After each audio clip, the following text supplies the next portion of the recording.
लिख लेती थी तो जो अंडरस्टैंडिंग है वो मेरी बेटर हो जाती थी। तो खुद के नोट्स पे मैंने खुद नोट्स बनाने की ज़्यादा कोशिश की। इसके अलावा करंट अफेयर्स बेस्ड स्टडी, इस पे भी मैं थोड़ी सी बात करना चाहूँगी आपसे। मैंने ये किया कि क्योंकि ज़्यादा ह्यूमैनिटीज़ का बैकग्राउंड नहीं था, तो जो भी करंट अफेयर्स में मैं पढ़ती थी, जैसे कई बार कोई इम्पॉर्टेंट न्यूज़ जो है, जैसे इलेक्शन है, प्रेसिडेंशियल इलेक्शंस हैं, तो उस पर बहुत सारे आर्टिकल्स आप देखोगे कि न्यूज़पेपर में आते हैं। वहीं से मैंने एडिटोरियल्स के नोट्स बनाए, उनको इकट्ठा किया और करंट अफेयर्स से ही मैंने कोशिश की कि पेपर 2 यानी GS2 और GS3 की मैक्सिमम प्रेपरेशन मैं कहूँगी कि मैंने न्यूज़पेपर्स, आर्टिकल्स ऑनलाइन जो आपको मिल जाएंगे, अच्छे आर्टिकल्स अच्छी वेबसाइट्स के, न्यूज़पेपर्स के, वहाँ से मैंने कोशिश की कि GS2 और GS3 के आंसर्स मैं वहाँ से कवर कर सकूँ। बाकी GS1 में तो काफ़ी पार्ट जो है स्टैटिक है, जैसे हिस्ट्री, जियोग्राफी, वर्ल्ड हिस्ट्री, तो इसके लिए स्टैंडर्ड बुक्स ही मैंने रेफ़र की थी। नेक्स्ट चीज़ जो मैं आपसे शेयर करना चाहूँगी और मुझे लगता है कि ये चीज़ बहुत इम्पॉर्टेंट है UPSC के लिए, वो है आंसर राइटिंग। जनरल स्टडीज़ और ऑप्शनल के जो टोटल हमारे रिटन के मार्क्स हैं, वही मार्क्स हैं जो हमें कहते हैं ना आखिर आपको रैंक अच्छी दिलाएंगे। तो आप जैसे मैंने ये किया कि आंसर राइटिंग पे शुरू में बहुत डर लगता था कि आंसर अच्छे से नहीं लिख पा रही हूँ, और क्योंकि इंजीनियरिंग बैकग्राउंड से हूँ तो बस पॉइंट्स में छोटा छोटा लिखने की आदत है। लेकिन जैसे सोशियोलॉजी ऑप्शनल है, आपको डिटेल में सब बताना पड़ता है, और जनरल स्टडीज़ हैं, कुछ डेफिनेशंस रहती हैं, तो मुझे भी शुरू में काफ़ी डर लगता था आंसर्स लिखने से। लेकिन इस डर पे थोड़ा सा मैंने काबू करने की कोशिश की और हर रोज़ एटलीस्ट 1 से 2 आंसर मैंने रोज़ लिखने की कोशिश की। तो ये चीज़ मैंने की, 1-2 आंसर 1-2 मैं रोज़ लिखती थी। और उसके बाद फिर मैंने कुछ टेस्ट सीरीज़ ज्वाइन की, जिसमें मैं हर संडे को कोई एक टॉपिक रहता था जिसको मैं पूरे वीक में पढ़ती थी और वही टॉपिक्स के मैं आंसर्स लिखती थी। तो ये क्योंकि कॉम्पिटिटिव एग्ज़ाम है, आपको 1 या आधा मार्क एक्स्ट्रा स्टील करना है, तो इसके लिए आप कोशिश करें कि अपनी रीडिंग वाइड रखें और आंसर राइटिंग की बहुत सारी प्रैक्टिस करें। आंसर राइटिंग की अगर बात कर रही हूँ तो ये बता देती हूँ कि थोड़ा सा मैंने कोशिश की कि कुछ ऐसे सॉल्ट जैसा अपने आंसर में ऐसा स्प्रिंकल करूँ कि आंसर की क्वालिटी अच्छी हो जाए और एग्जामिनर थोड़ा एक्स्ट्रा मार्क्स दे दे। तो इसके लिए मैंने कोशिश की, जैसे फैक्ट्स कहीं से अपन जैसे न्यूज़पेपर पढ़ते हैं, कोई फैक्ट्स पढ़ते हैं, उसको मैंने पहले एक बुक में अलग से नोट कर लिया था।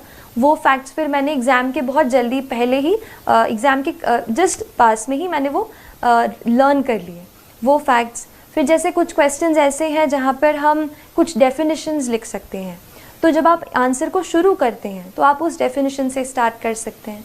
इसके अलावा कुछ कमेटी की रिपोर्ट्स होती हैं, जैसे ARC रिपोर्ट्स होती हैं, या फिर एक और बहुत इम्पॉर्टेंट रिसोर्स जो मैंने बहुत ही ज़्यादा यूज़ किया है वो है नीति आयोग का 3 ईयर एक्शन एजेंडा। ये जो एक डॉक्यूमेंट है, इसमें आपको गवर्नमेंट की सारी स्कीम्स एक जगह पर मिल जाएंगी, so you understand the perspective of the government. और वो मैंने पूरा डॉक्यूमेंट, उसमें काफ़ी टाइम लगा पढ़ने को, बट जब मैंने एक बार पढ़ लिया था तो काफ़ी कुछ मैं उसका अपने आंसर्स में कोट कर पाई।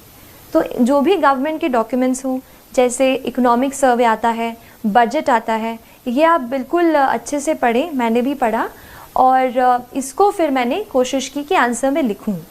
और एक और लास्ट चीज़, आंसर्स में आप थोड़ा सा कहीं फ्लो चार्ट या कहीं इंडिया का मैप, ऐसे भी आप घर से प्रैक्टिस पहले से जब आप आंसर राइटिंग करते हो आप उसमें प्रैक्टिस करो। मैंने एक शीट में जो भी मुझसे लगा कि ये यूज़ हो पाएगा, मैंने एक जगह पे सारी ड्राइंग्स ऐसे फ्लो चार्ट्स इकट्ठा कर लिए थे और वही फिर मैं रिवाइज़ करके आंसर हॉल में, जो भी राइटिंग हॉल था, वहाँ गई। तो उससे मुझे लगता है कि आंसर्स मैं अच्छे लिख पाई और तय वक्त में, यानी जो हमें 3 आवर्स का टाइम मिलता है, उसमें मैंने कोशिश की कि मैं सारे आंसर्स जो है वो कंप्लीट करके आऊँ। मैं थोड़ा सा आपको एक और लास्ट चीज़ बताना चाहूँगी टेस्ट के बारे में।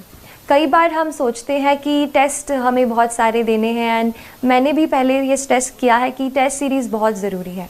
टेस्ट सीरीज़ इसलिए इम्पॉर्टेंट हो जाती है क्योंकि हमें घर बैठे ये नहीं पता चलता कि हमारा क्या लेवल है, क्या स्टैंडर्ड है, क्या हम उस तरीके का एग्ज़ाम में परफॉर्म कर पाएंगे।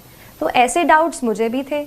टेस्ट देके मुझे ये पता चला कि ऑल इंडिया लेवल पर या जो भी आप इंस्टीट्यूट का ले रहे हैं उस लेवल पर आपकी क्या स्टैंडिंग है, तो इसके लिए आप टेस्ट ज़रूर लगाने की कोशिश करें। लेकिन इसमें एक और चीज़ मैं ऐड करूँगी, टेस्ट हम काफ़ी देते हैं, जैसे मान लीजिए प्रीलिम्स का टेस्ट है, हम 100 क्वेश्चंस तो अटैम्प्ट कर लेते हैं, लेकिन उसके बाद इतने एग्जॉस्ट हो जाते हैं कि उसको रिवाइज़ ही नहीं करते। ये मत कीजिए। मैंने जब ये गलती की, बाद में रियलाइज़ हुआ कि कई क्वेश्चंस फिर से ऐसे आ गए जो मैंने पहले कर चुके थे पर मैंने उनको पढ़ा नहीं था। तो आप ये करो। और मैंने ये किया था कि पहले मैंने जैसे एग्ज़ाम दे दी, 2 घंटे में हमने पहले क्वेश्चन सारे सॉल्व कर लिए। उसके बाद आप घर जाके अपने जहाँ आप पढ़ते हैं सारे क्वेश्चन को एक एक करके फिर से पढ़िए, जो भी उनका सोर्स है वहाँ से पढ़िए, उसको रिवाइज़ कीजिए, या फिर मैंने उसको अलग एक कॉपी में नोट कर लिया था, जो भी इम्पॉर्टेंट पॉइंट्स मुझे टेस्ट से मिलते थे, फिर उसको मैंने अलग से रिवाइज़ किया। The motivation that I got to prepare for this exam came through the preparation itself. When I started, I did not really know what I was going into. But when I started reading much and more, I found out that there are many people in this world, in our country, who are unfortunate, more unfortunate than we ever can be. I felt, how can I use my learning capacity, my ability to learn, to reach a position where I can help them and better their lives in some manner or the other. तो यही motivation